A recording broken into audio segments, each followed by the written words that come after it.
મુન્દ્રામાં રુદ્રાક્ષ જ્વેલર્સમાં થયેલા લૂંટના પ્રયાસ કેસમાં પોલીસે મોટી કાર્યવાહી હાથ ધરી છે। આરોપીઓની સાથે રાખી શહેરમાં સમગ્ર ઘટનાનું રીકન્સ્ટ્રક્શન કરવામાં આવ્યું હતું।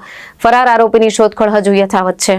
મુન્દ્રાના બારોઈ રોડ પર આવેલ રુદ્રાક્ષ જ્વેલર્સ દુકાનમાં ગત 9 ફેબ્રુઆરીએ 4 શખ્સોએ લૂંટનો પ્રયાસ કર્યો હતો। ફાયરિંગ બાદ આરોપીઓ ભાગી છૂટ્યા હતા, જેમાંથી એક આરોપી સ્થળ પરથી જ ઝડપાયો હતો, જ્યારે ભુજમાંથી રાજસ્થાનનો એક શખ્સ પણ પકડાયો હતો। પશ્ચિમ કચ્છ એલસીબી અને એસઓજીની ટીમે 3 રાજ્યોમાં 14 દિવસ સુધી રિક્ષા ચાલક અને શાકભાજી વેચનારનો વેશ ધારણ કરી 2 મુખ્ય આરોપી અને એક આશરો આપનારને ઝડપી લીધા હતા।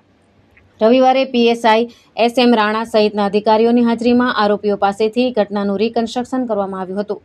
આરોપીઓએ લૂંટનો પ્રયાસ કરી બાઇકની કેરા પહોંચી ભુજ થઈ અલગ અલગ બસોમાં બેસી વતન ફરાર થયાની કબૂલાત આપી હતી। હાલ એક આરોપી ફરાર છે અને બનાવમાં ઉપયોગ થયેલ હથિયાર પણ મળી આવ્યું નથી। આરોપીઓને શહેરમાં ફેરવતા લોકોની ભીડ ઉમટી પડી હતી।